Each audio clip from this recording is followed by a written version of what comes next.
Welcome to the Early Edge NFL Week 17 Player Prop Preview Show presented by BetMGM. I am your host, Eric Cohen, a.k.a. EC. Now, we may not be giving out enough picks to help you win $500K on a $5 bet, but you will make money if you watch this show on a weekly basis, as you will see from last week, 8-6. And we were so close to making some big money. Proppy, so close. One more catch from DK Metcalf. He wasn't interfered with. Justin Jefferson needed one more catch for Uncle Dave there. So really good week from the guys. But we have some fire props this week from two of the best handicappers and personalities that I have ever met. We have the greatest prop bettor in the absolute world, and that is our buddy PropStarz. Nice to see you. And we have the best fantasy expert who's going to help me win a bunch of leagues this week because I've been reading his advice at CBSSports.com. Uncle Dave Richard. All right, Proppy, I'm going to start with you. I told you off the air before the show that I was going to ask you a crazy question that would probably get you fired up. So there's no better time to start. So we saw this guy last week have a $5 bet on a 14-leg touchdown scorer parlay that won him $495K. We all like a lot of fun. It's only $5. Are you okay if members of our audience decide to invest $5 this week and pick a player to score in each game on Sunday to win, $500K? Are you okay with that? From an entertainment standpoint, if you're looking to just have fun and you're not concerned with your ROI, sure, I think it's totally fine. If you're trying to etch out every piece of EV that you can get, as I'm going to do, that's something I personally avoid, but everyone's different. Everyone has their own unique situation. So, if you're, again, this is ultimately supposed to be fun at the end of the day, and those are really fun bets, so I don't judge anyone who wants to partake. Uncle Dave, if you're in the fantasy finals like I am, and I'm sure a lot of people are out here, and they are concerned, they're facing Christian McCaffrey, as a lot of people are, and you kind of want to hedge your bets, is it a smart strategy to maybe play your opponent's best players' overs in terms of props with your money as kind of a hedge strategy? Either you win your fantasy league or you win your bets. But it's not a guarantee that you'll do both. True. Like, I get where you're coming from, and I get that people like to do that, EC, but there's no guarantees in this. And so you can still lose your fantasy game, and Christian McCaffrey can still get 5 or 10 yards under his total yardage prop or whatever you do. I'm not, if it's for a little bit of money, it's almost like the same answer as what Proparoo gave you. If it's for a little bit of money, if it's for entertainment purposes, you want that little bit of an emotional hedge, go ahead and do it. But I would not risk even like $100 to hedge, even in my high stakes league. I just wouldn't do it. I've got enough confidence in my team to go ahead and just roll with it. Now, my answer might change by the time we get to the Sunday night game. And then there's a way that I can hedge it where I'm almost sure that maybe like getting ousted on both my fantasy league and the player prop is like less than 10% in my mind. If I realize that, then maybe I'd consider it for the $100 that we're talking about. All right. So Dave, I have Proppy, and I'll get to you. I have Justin Jefferson as the last player in my fantasy league matchup. Let's say I'm trailing by a small amount. Is it a smart strategy? And there's a lot of money on the line here. Is it a smart strategy to fade Justin Jefferson from a prop perspective? And that way I either win one or the other, you would think. Yeah. And so like in that specific situation, I'd be a little more inclined. Okay. Proppy, what do you got to think? wait until that last game. Fair. It's really all relative. We're talking about, hypotheticals here. It also depends on how much money is at stake, how big of a difference does winning that money make for you personally. Obviously, $1 to someone isn't comparable to someone else. If it's a meaningful amount of money, I have no problem with hedging and being safe and guaranteeing yourself a profit. And again, that's just a decision that each individual is going to make. And there's creative ways to do that. I did want to mention this. I talk about this frequently. There are so many emerging markets across the sports books, especially when we're looking at player props. There are even ways to bet on fantasy production specifically on DraftKings, for instance, and other sports books as well. So if you are looking to hedge, I would definitely suggest looking into those options, because Dave mentioned, it's hard to quantify a hedge. For instance, Christian McCaffrey, say you're playing against him in fantasy and you want to hedge against him, he could still have a big day without a lot of yardage or a lot of combined yardage. He could have 3 touchdowns, right? So I would look for specific, like try to get as close to the actual production you're looking for versus just any sort of hedge, because you could end up losing both, and that would sting just as much, or sting even that much more. That would hurt. That's like getting kicked in the where twice. Dave, I'll tell you, I just thought of a great sportsbook idea if I was ever running a sportsbook here, to include fantasy player points as a bet, like Christian McCaffrey. You can. Yeah, that's a great That's idea. What I was just saying. So they have it on. I've never seen that on DraftKings. You can bet on a player's individual fantasy, like PPR production.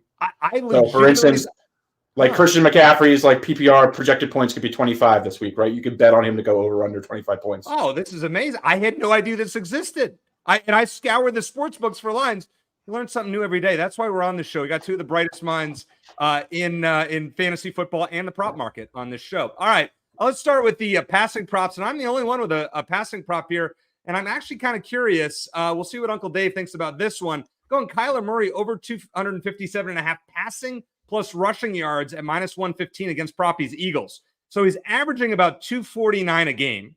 Our AI model says around 319 is what they're projecting there. Game flow should work in our favor because, the Cardinals should be getting blown out by Proppy's Eagles. You would think that they would turn it around. We'll see about that. Quarterbacks are over this number in 8 of 15 against the Eagles. Kyler Murray's kind of a ping-ponged here. He's gone 262 last week, 260 the week prior. He also has a 258 and a 265 on the year. So he's right in that realm there. Now, this line was 261.5, but dropped a little bit today. I know Kyler Murray has been dealing with an illness.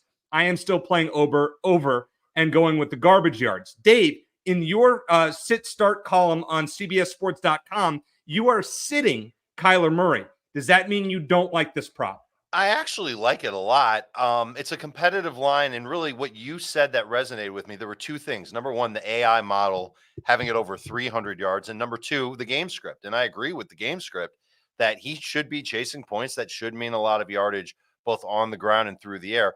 This is an example of, well, let's say this was your last game, and you wanted to try and bet against Kyler Murray having a bad game, so you take the over. And you're playing against him in fantasy or whatever it might be. Maybe you have him in fantasy and you want to protect against him stinking. He can go over this yardage-wise without getting multiple touchdowns. And that's pretty much where I'm a little nervous about Kyler. And if you look at his production in fantasy, he's almost 50-50 to be above or below 20 fantasy points. So I like the yardage here, the fact that you can combine the passing and the rushing. I like it. I think this is a good bet. This might be the bet that I actually say at the end of the show is my favorite. I got to hear what PropStarz has to say. We will see. I know Goose gave Proppy some inspiration today. So let's switch over to the rushing and combo best bets. And Proppy, you have one from the last game of the day on Sunday, the last game of 2023 between the Vikings and the Packers. I do indeed, EC. Yeah, we're talking about Ty Chandler. Going to go over 76 combined rushing and receiving yards for the running back here. I've been really impressed with Ty Chandler. I know I had a tough game last week versus Detroit, but Detroit's been a good run defense all season long. We also saw them kind of get a bit game scripted out. But yeah, if we look at the underlying metrics for Chandler, he has performed very, very well. Also, not really worried about Alexander Madison. The Vikings seem committed to seeing what they have with Ty Chandler here. And then facing Green Bay, who have been one of the worst defenses in the NFL this season. They're also a significant run funnel as well. We know the Vikings are going to be shorthanded. We're going to see Jaron Hall at quarterback. I believe Addison will be out for this game. We know TJ Hawkinson is out for the season here. So I really feel like Minnesota will be really committed to Ty Chandler. I really think that's going to be the easiest path for them against this Green Bay defense. And we're just going to see a big workload for the talented running back. So give me over 76.5 rushing and receiving yards. I prefer the combination line here because in the event that Green Bay is able to push Minnesota into passing the ball or playing from behind, they do utilize Ty Chandler in the short area passing game, and he has proven to be effective there as well. I do think he's going to be on the field quite a bit, so I like this one a lot. Dave. Couple of things. First of all, the Vikings clearly went too pass heavy last week, and they did it with Nick Mullins. They've moved on from Mullins to go with Jaron Hall. And when they went pass heavy, that meant that there weren't enough opportunities for Ty Chandler. I'd be surprised to see Chandler see like under 10 touches for the second week in a row, especially against this Green Bay defense. And I know the Packers defense did a very nice job against Chuba Hubbard last week. Going into that game, over the prior 5, they'd allowed over 5 yards per carry to running backs. I think this is a great call. Might even be my favorite player prop when we get to the end of the show. I don't know. I got to see what everybody else has to say. And am I going to say that after every single prop that you guys give? Yeah, maybe I will, except for EC's kicker props. Yeah, I was going to say, I didn't think you'd do that when we got to the kicker props. But, Dave, for your running back props, you have a couple of them. We'll start with this one. It's a player that I think is going to absolutely blow up this week in a spot where his team is a 6-point underdog on the road, highest scoring game of the week. We're talking absolute fantasy stud. And yes, I need him for my biggest fantasy league. Please, Jahmyr Gibbs, I hope you hit Dave's prop. I am so proud of you for drafting Jahmyr Gibbs and carrying him all year long, because it wasn't always easy for Jahmyr Gibbs. And this line, it feels a little too good to be true. We're going over 48.5 rushing yards at minus 127. Shop around for that line. You should be able to find it for less juice. I think he's going over this, and it would be the 6th straight game that he would go over this. He's had 60 rushing yards in 4 straight games. But going back to the 5 straight that he has coming into this week, he's averaging 6.4 yards per carry with an explosive run rate of 17.9%. Gentlemen, that means that 1 out of every 5 carries he has, just about 1 out of every 5, is going for 12 plus yards. I don't think you need context for that, but just in case you want it, both of those stats are top 3 among qualifying running backs. And here's where things get better. The Dallas Cowboys have been without Jonathan Hankins for their last 3 games. Who's Jonathan Hankins? One of their best run pluggers on the defensive line. With him out, they're giving up 5.1 yards per carry and a 10-plus yard rush rate of 13.8%. That's closer to 15% than 20%, but you get the idea. The Cowboys are struggling on the ground, and this is where the Lions can really capitalize with Gibbs, who's just unbelievably fast and nimble, and an offensive line that's very strong. If you want to script proof it, you could take the over on his total yards. He's been over 82 total in 3 straight, but I think the rushing is good enough. This is my favorite prop of the week, guys. Jahmyr Gibbs over 48.5 rushing yards. All right, so Dave, how do you feel about his combo line? And then probably I'll get to you. How do you feel about his combo of over 80.5? Okay, and so that number's gone up. I saw it in the high 70s earlier.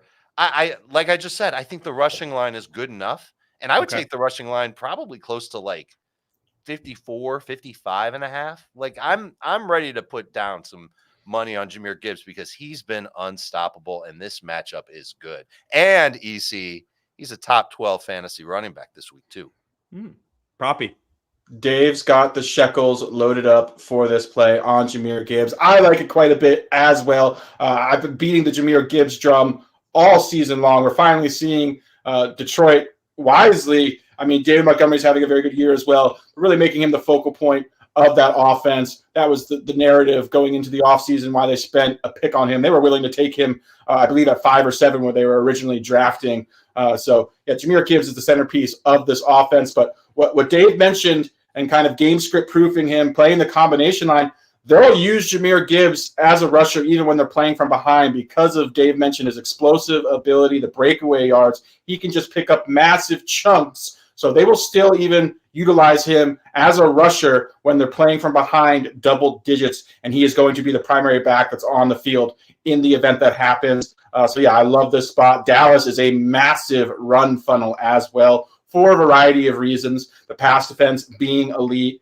the run defense being significantly softer or weaker than that pass defense. Jay mentioned Jonathan Hankins. And teams are just having a lot more success running on this Cowboys defense. But Jahmyr Gibbs, we're just seeing, in my opinion, a generational talent at running back, and I think he's going to have a tremendous week here as well. Love this spot.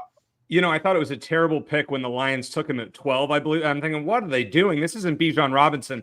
Boy, do they look a lot smarter than I am. There's a reason I guess I'm not an NFL GM, among other reasons. But let's get back to the props here. Dave, you have an underline in a divisional matchup in the AFC East. And I think this one is interesting because if New England is to stay in the game against Buffalo, you would think they have to control the clock. and not put the ball in Josh Allen's hands, but you're actually going under with Ezekiel Elliott. Why is that? Yeah, because I don't think they're going to be able to hang around on the scoreboard very long against Buffalo and a passing offense that I expect to tee off against the Patriots. I'm taking the under on Zeke's rushing yards, under 47.5 at -119. And again, shop around on this one if you can. He's been under in each of his past 2 games. A lot of it has to do with him not getting many carries. Against the Steelers on that Thursday night game, everybody remembers it. I remember it. Zeke had 22 carries because the Patriots played with a lead. In the 2 games since, as against the Chiefs and the Broncos, Elliott didn't have nearly as many carries, 12 or fewer. And then the Patriots in those 2 games started to give Kevin Harris a few touches in an effort to keep Zeke fresh and to let Zeke continue to play on those valuable passing downs. And that's where I think Zeke's going to get a lot of his stats this week. Catching passes from Bailey Zappi, getting some receiving yards, not getting the rushing yards. I think that that's where we go with Ezekiel Elliott. And the Bills are big favorites and figure to be the ones to build a lead here. That might turn Elliott into more of a receiver than a runner. I talked about that. And it helps that Buffalo's run defense has come alive in their past 3 games. This is since their bye in week 13. The Bills are giving up 3.8 yards per carry, which would be a lot for Ezekiel Elliott. He's been under 3.5 yards per carry in 4 straight games. And when he took on the Bills in week 7, it's a different situation. Ramondre Stevenson was still active. Well, Zeke averaged 2.8 yards per carry. He's either going to need a lot of carries or some uncharacteristic breakaway runs to notch 48 rushing yards. I say he doesn't do it. I'm taking the under on Ezekiel Elliott's rush yards at 47.5. I think that logic makes a ton of sense. Now, Dave, we have a couple of fantasy questions, but they involve Kyler Murray. We have one that's Kyler Murray or Baker Mayfield, and the other one, Kyler Murray or Jared Goff. Is this from EC in Arizona? These are from the chat. Both from the chat. I'm okay. I'm going to sit Kyler in both of those situations. I like Baker a lot. I like Jared Goff a little bit more. I think there's shootout potential in both of their games compared to Kyler Murray. I actually have Kyler or Justin Fields. I'm worried about weather in Chicago. I know we discussed weather the other week, so I'm going to wait and see what happens. I'm going to trust your advice from the other week and wait till an hour before the game, and we'll see what's happening before I make any decisions on that one. All right, so where can you bet all of these props? You can bet them at BetMGM. BetMGM has all the action for every sports fan. New BetMGM customers can sign up today and get a first bet offer up to $1,500. If your first bet loses, you will receive up to $1,500 in bonus bets with bonus code EDGE1500. That's EDGE1500. Coming up next, talk a little receiving best bets, but first, let's hear from one of our sponsors. We need your sports news anywhere. We've got breaking news to bring you. Then get your sports anytime you want them. Big trade news overnight to discuss. Because we know you need sports all the time. A lot of movement in the rankings this week. A legend adds to their legacy. We're bringing you that breaking news right here on HQ. CBS Sports HQ, anywhere, anytime, all the time. So I'm kind of guilty of something we talked about earlier in the show. Like, I root against certain players and root for other players based on opponent matchups I'm facing in fantasy football. I made the finals in 5 leagues. I won the SportsLine league, so there we go. And I'm in 4 others. And in my big league, I'm facing Deebo Samuel. And he has a pristine matchup against the Commanders. But you know what? Proppy's got a prop here of not Deebo Samuel, but Brandon Ayuk. So you know what, Proppy? I hope this prop goes through the roof. Why do you like Ayuk so much this week? I don't like Ayuk this week, EC. I love Ayuk this week. This is one of those spots that I mentioned last time where he could go absolutely nuclear, and he did. I believe he had a 200-yard receiving game against Tampa Bay. Now he's facing the Washington Commanders, whose defense profiles very, very similarly. First and foremost, Brandon Ayuk is having a fantastic season. He's had 10 targets just one time all year. Despite that, well over 1,200 yards. His target profile mirrors that of Tyreek Hill, who's having one of the greatest seasons by a receiver in NFL history. If he had the same sort of volume, his numbers would look very similar to Tyreek Hill. Yes, Brandon Ayuk has been that good. He gets more targets in the splash zone, which is not only deep down the field, but deep down the middle of the field. Those are the most valuable targets in the NFL, and he is targeted there at the highest rate of any wide receiver in the NFL.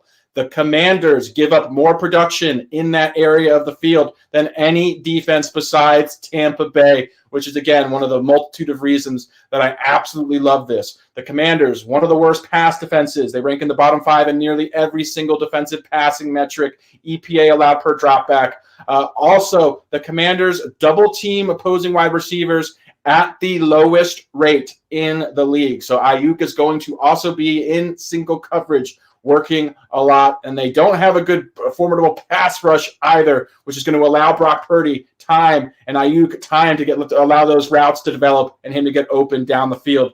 Ayuk could go absolutely nuclear in this game, so I'm also playing his alt lines as well. We're over 67.5 here. You can find it at that current number right now. I'm also going to play him going over 100, 125, and ladder him as well. But absolutely love Ayuk's chances of having a spike/ceiling game here. Dave. So the 49ers injury report just came out. Trent Williams, their superstar left tackle, will not miss the game. That's great for Brock Purdy's protection. In fact, I don't see an offensive lineman that's been ruled out for the 49ers.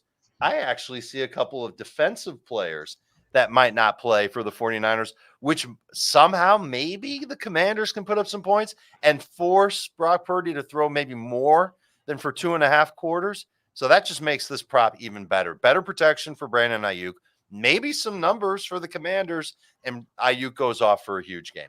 I would love to see Jacoby Brissett suit up for the Commanders. We've really seen him be really good in minimal playing time here. He ended up suffering an injury in practice, I believe on Wednesday or Thursday, Dave, if I'm not mistaken, told the team afterwards, popped up on the injury report. I believe he's questionable last time I checked with a hamstring, which you hate to see the soft tissue injury midweek. But if Jacoby Brissett suits up, he has been very, very effective in minimal playing time. I prefer that because I think he's capable of pushing San Francisco into a potentially positive game script, or at least force Brock Purdy to air the ball out a bit more than usual. Sure.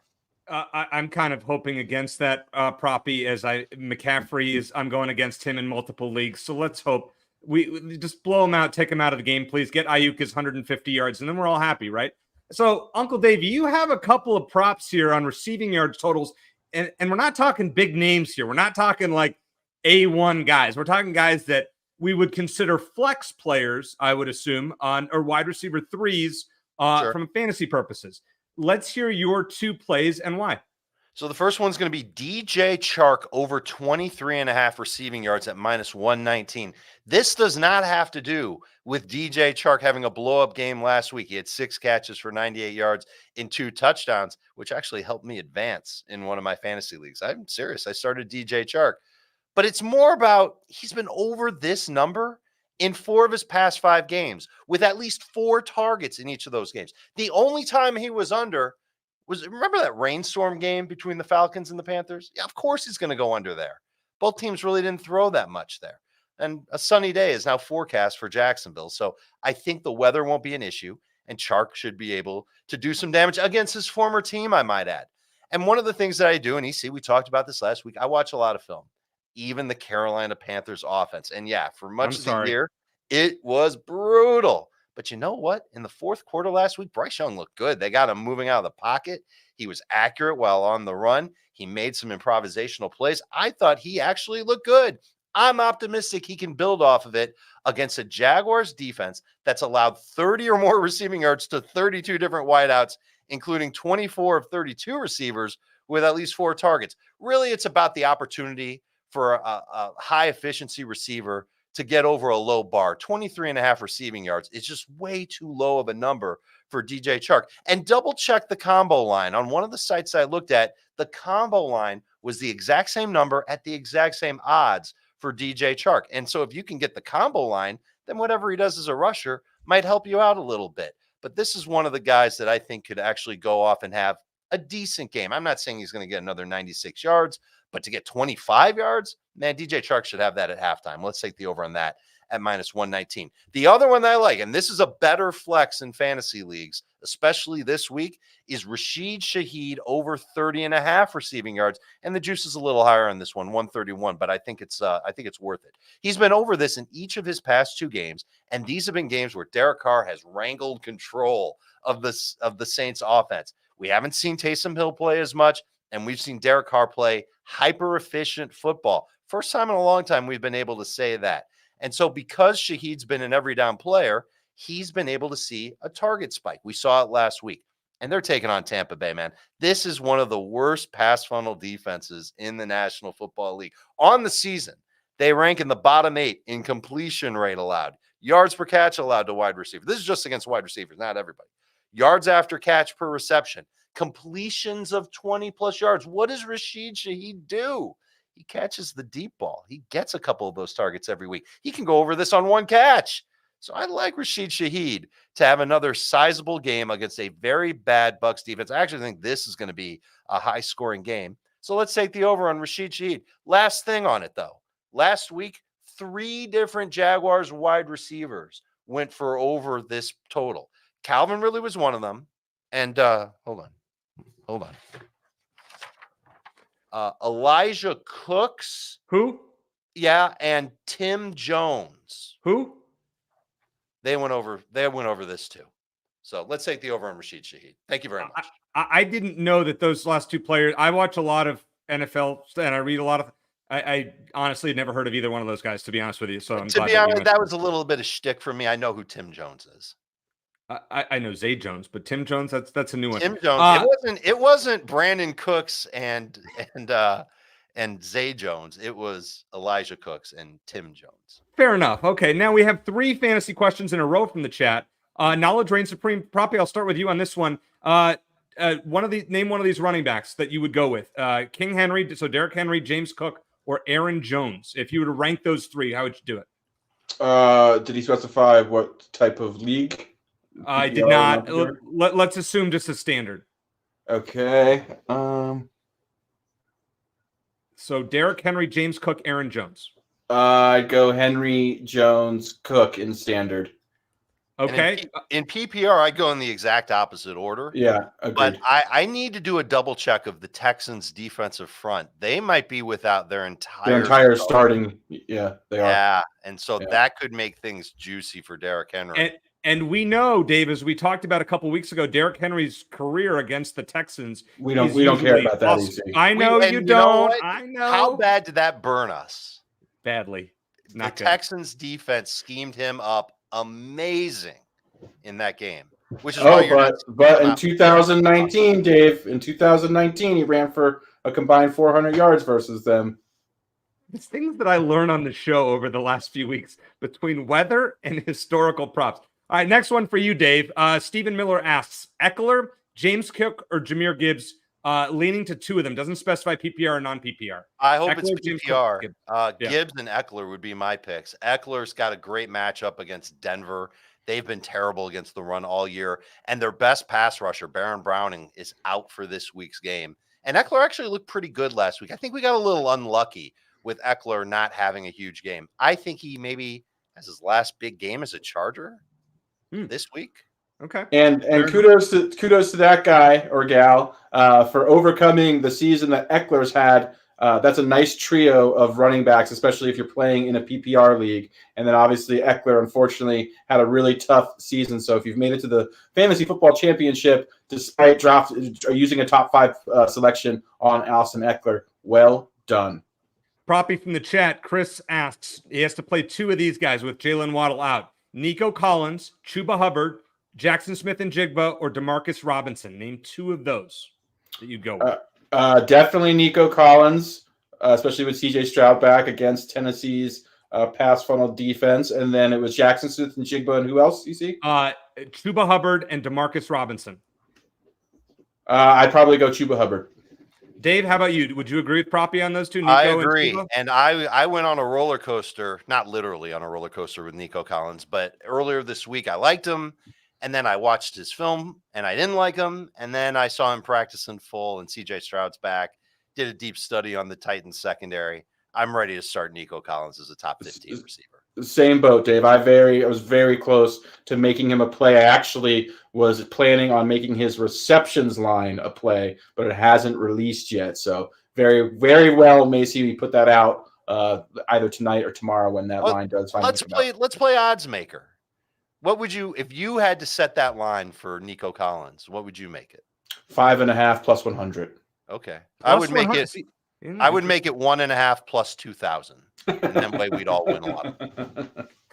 I'm going to give a prop just to, separate that crazy talk. Let's go Jake Ferguson over 49.5 receiving yards on Saturday night in the Cowboys-Lions game. Now, this is the highest total game of the week, as we talked about earlier when Uncle Dave gave out his Jahmyr Gibbs play. I looked at the AI model after I found this one, and it's a 5-star play. It says 88.4. I was like, all right, well, I'm on board with my guy Spectre in the AI model. Let's go with it. He has 8 targets in 4 straight games, so we know the volume is there. The Lions defense has not been very good of late. Gave up 66 yards to Cole Kmet the other week and 58 to TJ Hawkinson. And that was only in 3 quarters before he got his knee taken out from under him and out for the season. I could see Ferguson topping 60 yards here. So I'm playing this over 49.5. And I would probably get this one early as I've seen it go up. It was 48.5 yesterday. I could see this one going into the low 50s before tomorrow in what should be a very high scoring game. So I would take a look at that one. All right, before we move on to the rest of our receiving props, including my favorite prop of the week that's given out by one PropStarz, let's hear from one of our sponsors. There's more than just pride on the line. It's a top-of-the-table Old Firm derby. Celtic, Rangers, Saturday on CBS Sports Network. I was going and looking at the props that I'm going to give out every week. And so I like to check, go on SportsLine, you click on the game picks page, and it'll show who has the props. And I was like, darn it, the prop that I wanted was right at the top. The last few weeks I've gone quarterbacks against Tampa Bay because they are a pass funnel. Dave just talked about Rashid Shaheed, which is a great play. But Proppy, you're going Chris Olave in a number that I think is 15 yards too low. Indeed, I am, EC. Yeah, we're going Chris Olave over 66.5 receiving yards. Love this spot for Chris Olave, particularly against this Tampa Bay pass funnel. You could apply a lot of the support that Dave did when he broke down the Shaheed play, which I also like. Obvious to Olave here as well. This Tampa Bay pass defense is absolutely terrible. I talked about them a bit when I was breaking down Brandon Ayuk. They give up a tremendous amount of explosive plays down the field. Those are plays over 15-plus yards at the highest rate in the NFL. They also barely double cover opposing wide receivers. That's very important for Olave, considering he is the best receiver on this Saints offense, and they don't have a lot of other pass-catching weapons, really. They're pretty thin at receiver. So potentially teams could, double team him or try to script him out of the game, but it's good that they choose to single cover him or opposing wide receivers quite a bit. So love this spot for Chris Olave, who's really having a fantastic season. The counting stats are good. They're not great. I think a lot of people expected, and myself included, him to enter that top tier of wide receiver. Really, it's been erratic or inconsistent quarterback play that's held him back. If we look at the advanced metrics, his yards per route run, his success rate, his expected yards per route run, his open score, they all are in the top 5 percentile or 95 percentile at wide receiver. He's been very good again. So I love this spot for him. Also, Saints potentially playing from behind in a game script where they could be forced to air the ball out a lot. I think Olave is going to get 12 to 14 targets in this spot and have a huge game. Also, we'll look at his longest reception line as well. I think he could easily clear triple digits in the right game environment, which I think could easily unfold with these two teams. I think this is a potential shootout here. So love Olave this week. Ladder time, Proppy, ladder time over 100 over. I think that's a great play, and I also love the receptions for Olave as well. Now, you have another prop of a guy that's kind of been struggling. I mean, we all watched Kansas City on Monday, and they absolutely stunk. They're just not using Travis Kelce correctly, and it looks like he maybe has lost a step. Well, they're not. I mean, they're not giving him the ball. I would be feeding that guy 12 targets a game, but they're not. But Proppy, you think against Cincinnati, he's going to bounce back.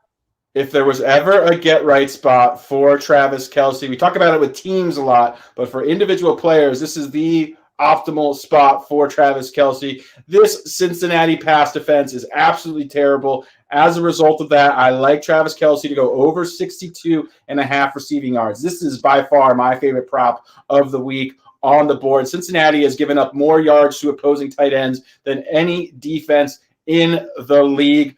Travis Kelce has really struggled over the second half of the season. Part of that is the emergence of Rashee Rice. Part of that is just Kansas City's offense not really functioning that well. But I just think this is a spot where going to see Travis Kelce just get a boatload of targets. I could see him easily eclipsing 10 to 15 targets in this game. I think he's going to be the engine of a very motivated, angry Patrick Mahomes. And again, could not ask for a better matchup on paper. I think Travis Kelce finishes the season on a high note, and this is a great opportunity for him to do that. Also like laddering him, but just at that 62.5 number, I think this is a great spot. I'm going to make a bold call and say he gets there in the first half. And again, this is my favorite prop of the week. I like this for like a 2-unit play.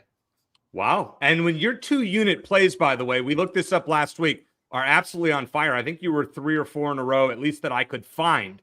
And I didn't even go that deep. Dave, how do you feel about Travis Kelce this week? I'm nervous about him. I don't like what I've seen from him and from the Chiefs offense in general. And yes, the Bengals defense is bad. I think you could make the case for PropStarz prop by noticing that Cam Taylor-Britt is back, and he's an outside corner for Cincinnati. And that'll make the matchup a little bit harder for Rashee Rice and everybody else. And it might force the middle of the field to be where Patrick Mahomes goes. So here's what I'm going to say. I would be surprised if he was over this in the first half. I would not be surprised if he finished the game with 70 yards. So I'm not expecting a massive 100-yard game for Travis Kelce, but I do think he can go over this, over 4 quarters, not 2. Okay. I listen, I respect that, and I'm sure. Hey, Proppy just wants a win. I mean, a win's a win. We all do, man. We all do. We just want the wins. Now, we're not here to lose, for crying out loud. Well, except for some of my kicking props, but we'll talk about those later. No, I'm kidding. I love my kicking props. But Dave, we have one more receiving prop, and we haven't given out anything with a plus in front of it yet on this show. You decided that you're going to give us an alt line with a major plus in front of it from a guy that didn't even play last week. Explain. It's Michael Pittman, and the alt line is over 7.5 receptions at plus 122. The normal line's 6.5, and if you take the over, you have to lay too much juice. He only had 4 catches against Pittsburgh. He did that in the first half before he was concussed, and he left the game.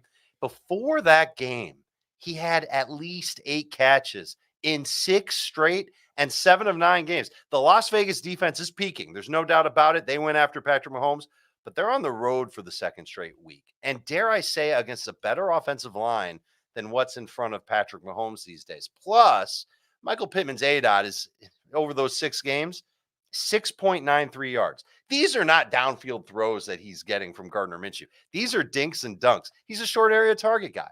So I would look to see how the Raiders did against short area target wide receivers. Predictably, they have allowed a catch rate of 76% to wide receivers inside of 10 yards from the line of scrimmage. That's a little worse than league average. But if you adjust that to eliminate drops, and there were 10 drops by Raiders opponents, that rate exploded to 81%. I love it. I think Michael Pittman is going to have a bunch of catches. I'm willing to take the risk here. It's worth a double sprinkle. Michael Pittman, alternate line, over 7.5 receptions. When I hear 2-unit props from Proppy and I hear double sprinkle from Uncle Dave, these are buzzwords. Pay attention out there. These guys mean business, and that's why they are the best in the business. All right. Yes. Before we get to your fantasy, sprinkles means business. Sprinkles means business. Yes. Before we get to your fantasy questions, we have a bunch of them from the chat, so we'll roll through those. I have a couple of kicker props. Let's keep it with that Indianapolis Las Vegas game. I'm going Daniel Carlson over 1.5 made field goals at even money. So Indy is 3rd in the league in field goals given up behind Tennessee and Atlanta. They've given up 33. Kickers have gone over in 11 of 15 games, including 6 of the last 7 against the Colts. Got a healthy over-under in this game, 43.5.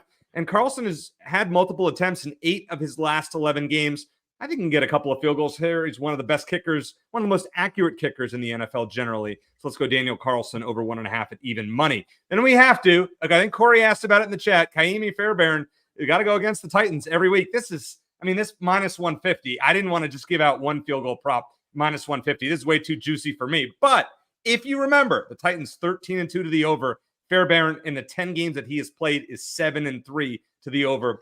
I don't like that number, but we have to play it. It just you just kind of have to. Even Dave, you got to support it. We talked about this last week about field goals against the Titans. Yeah, there's no question about it. It's 4 straight games that kickers have made, at least 4 where they've made multiple, 5 of their last 6. Here's what you do with that. If you consider that like a lock, oh, this is for sure going to happen, which, I mean, nothing's ever a lock, but call it 75% chance. Then parlay it.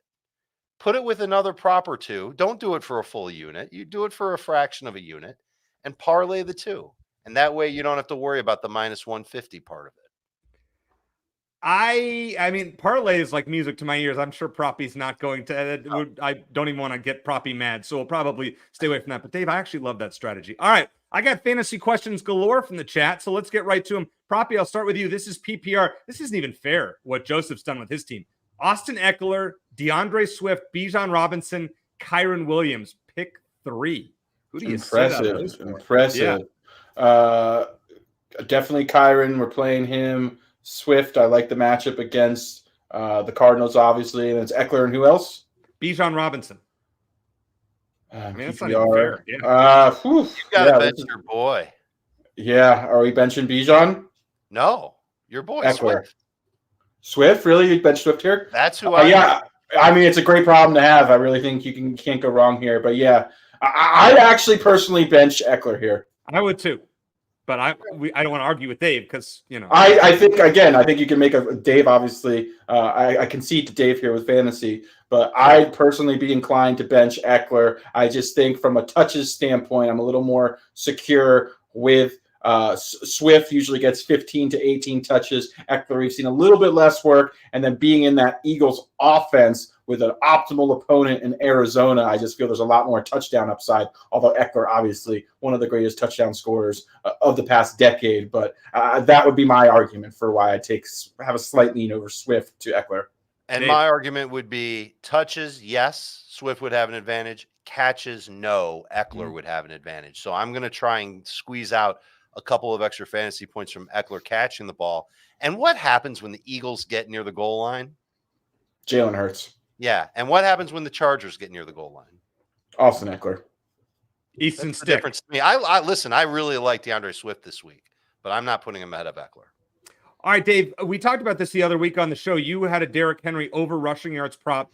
The line is 57.5 at minus 120 this week against that banged up Texans. You're staying away, or are you going? I'm staying away from it until I can do the research and I see who's playing and not playing for Houston. But I'm a little worried about the game script being negative for Derrick Henry with Stroud being back. And let's face it, the Titans defense, I guess they stepped up last week. They did a nice job.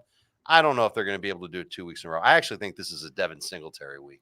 And with Tajay Spears on that roster for Tennessee, we've seen so many instances where Henry has been game scripted out, and they will go to Tajay Spears, who will get the bulk of the work. Dave also mentioned Houston could potentially be without their entire starting defensive line, something to pay very close attention to there as well. But yeah, it's interesting to see Devin Singletary with a higher rushing yards line than Derrick Henry at this stage of the season. That would have been something I wouldn't have expected, but here we are. Yeah, that should mean something to everybody. Of course.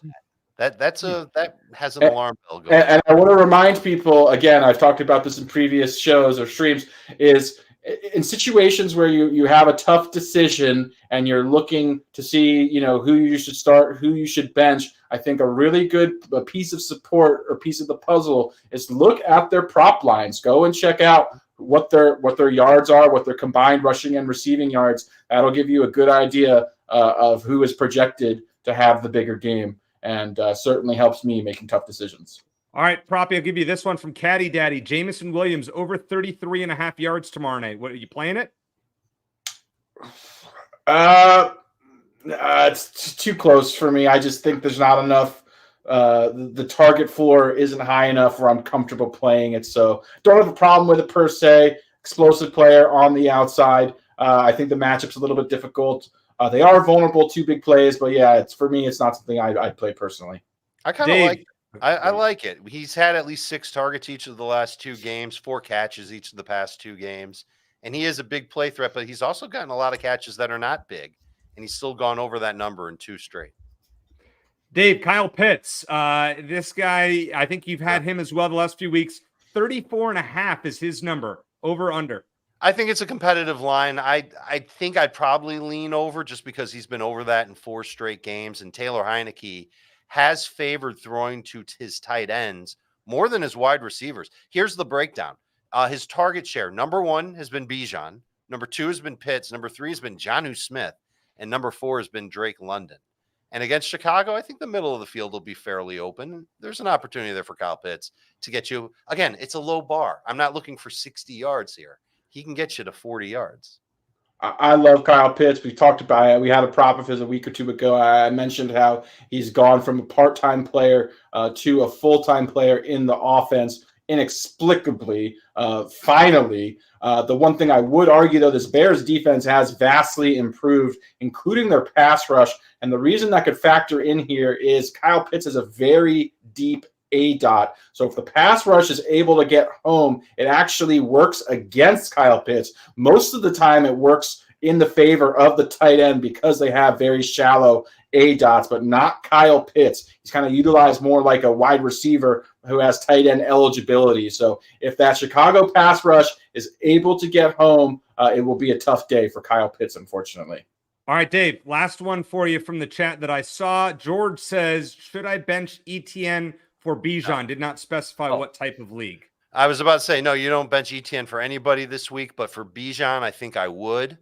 But it's very close. ETN should have a lot of opportunities to put up some numbers against Carolina. That run defense was not great last week. They had started to show signs of being a little bit tougher. That fell apart against the Packers. And with Trevor Lawrence ruled out, you've got to imagine Jacksonville will lean heavily on their run game, and that includes ETN. And there you have it, guys. We covered a lot. Let's see the recap screen. A lot of great props for you guys to take a look at. All right, Dave, you had mentioned, well, this is your favorite prop from somebody else. What do you got? What's your number 1 prop that either Proppy or I threw out there this week? So I think I'm going to roll with Kyler Murray over 257.5 passing plus rushing yards at -115. I'm tempted to say Fairbairn, to be honest with you, but I think the Kyler Murray prop is my favorite one. Okay. Proppy, how about you? I like to pick one from each here so no one has their feelings hurt after the show. But yeah, no, in all honesty, I like the Jahmyr Gibbs prop quite a bit. Love that. I also like both of your non-kicker props, EC, my favorite one being the Jake Ferguson play. Probably, I didn't mean to hurt your feelings by not picking one of your. Oh, I'm just kidding. I don't want to put the kibosh on them. I want you to go 4-0. Of course.